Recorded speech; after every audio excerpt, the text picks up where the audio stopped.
சமீபத்தில தியாகராஜா குமாரராஜா இயக்கத்தில விஜய் சேதுபதி நடிப்பில பாக்கெட் நாவல் அப்படின்ற ஒரு படத்தோட பூஜைய வந்து ஸ்டார்ட் பண்ணியிருந்தாங்க.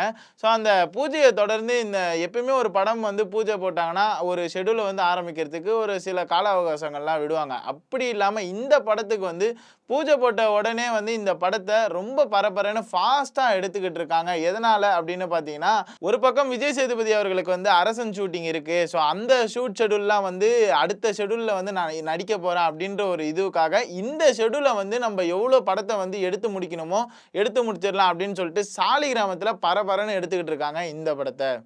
பாரஞ்சித் அவர்களோட படத்திற்கு விநியோக ரீதியா பெரிய பாதிப்பு அடைஞ்சிருக்கு. எதனாலன்னு பார்த்தீங்கன்னா, சமீபத்தில வேட்டுவன் அப்படின்ற ஒரு படத்த வந்து இயக்கிட்டு இருக்காரு. இந்த படத்தில ஹீரோவா வந்து அட்டகத்தி தினேஷ் அவர்கள் நடிக்கிறாங்க. வில்லனா வந்து ஆர்யா அவர்கள் நடிச்சிட்டு இருக்காங்க. ஸோ இந்த படத்துக்கு என்னப்பா குறை அப்படின்னு பார்க்கும்போது, இந்த படம் அட்டகத்தி தினேஷ் அவர்களோட மார்க்கெட் வேல்யூன்னு ஒண்ணு இருக்கு. அந்த மார்க்கெட் வேல்யூவ தாண்டின பட்ஜெட்ட வந்து இந்த படத்துக்கு வந்து செலவு பண்ணியிருக்காங்க. இதனால பெரிதளவுல விநியோகம் ஆகல அப்படின்ற ஒரு சூழல்ல படம் வந்து டிசம்பர் மாசத்துக்கு வந்து ஒத்தி வச்சிருக்காங்க. ஸோ இந்த படம் வந்து வெளி வருமா வராதா அப்படின்ற ஒரு கேள்விக்குறியோட தாங்க இருந்துட்டு இருக்கு. அரசன் படத்துக்கு ரசிகர்கள் மத்தியில ஒரு எதிர்பார்ப்பு இருந்தது. இந்த நேரத்துல வந்து ஒரு சம்பவம் ஒண்ணு நடந்திருக்கு. எதனாலன்னு பார்த்தீங்கன்னா, சிம்பு அவர்களை வைத்து பொது இடத்துல வந்து ஷூட் பண்ண முடியல அப்படின்ற ஒரு சிரமம் இருந்ததுனால, இந்த படத்த வந்து கொஞ்ச நாளைக்கு ஒத்தி வச்சிருந்தாங்க. ஷெட்யூலா பார்க்கும்போது கொஞ்ச நாள் ஒத்தி வச்சிருந்தாங்க. எதனாலன்னு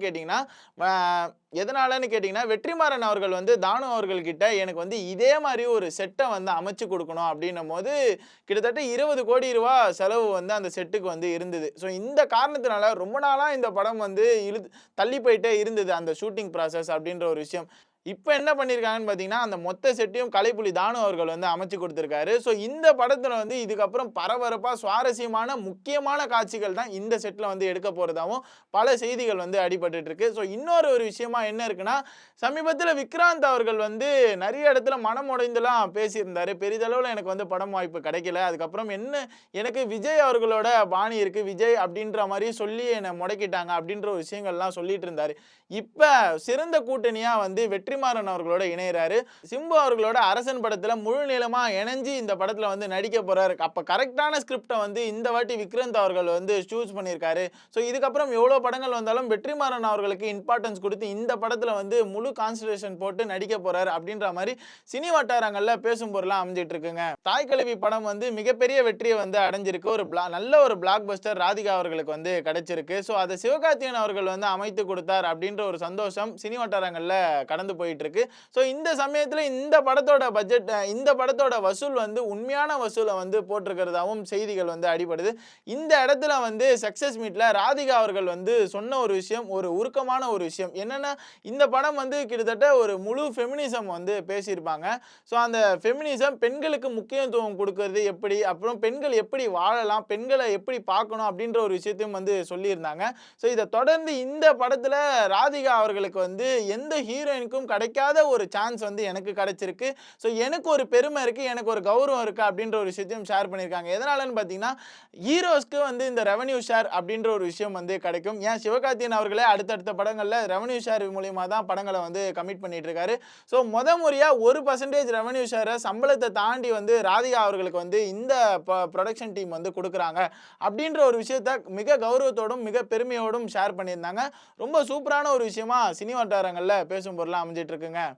சூர்யா அவர்களுக்கு வில்லன் கிடைக்கலை அப்படின்ற ஒரு டைட்டில வந்து சமூக வலைதளத்துல ஆங்காங்கே வந்து செயல்படுது. எதனாலன்னு பார்த்தீங்கன்னா, ஜித்து மாதவன் அவர்களோட இயக்கத்துல சூர்யா அவர்கள் வந்து அடுத்த படம் பண்றாரு. ஸோ அப்படின்ற மாரி அனௌன்ஸ்மென்ட்லாம் வந்திருந்தது. டைரக்டர் ஜித்து மாதவன் அவர்கள் யாருன்னு பார்த்தீங்கன்னா, மலையாளத்துல ஒரு 2 மிகப்பெரிய வெற்றி படம் குடுத்திருந்தாரு. என்னன்னு பார்த்தீங்கன்னா, ரோமன்சன் அதுக்கப்புறம் வந்து ஆவேசம். 2 படமும் வந்து தமிழ் இண்டஸ்ட்ரியும் வந்து கொண்டாடுனாங்க. அப்படி ஒரு படமா இருக்க போது.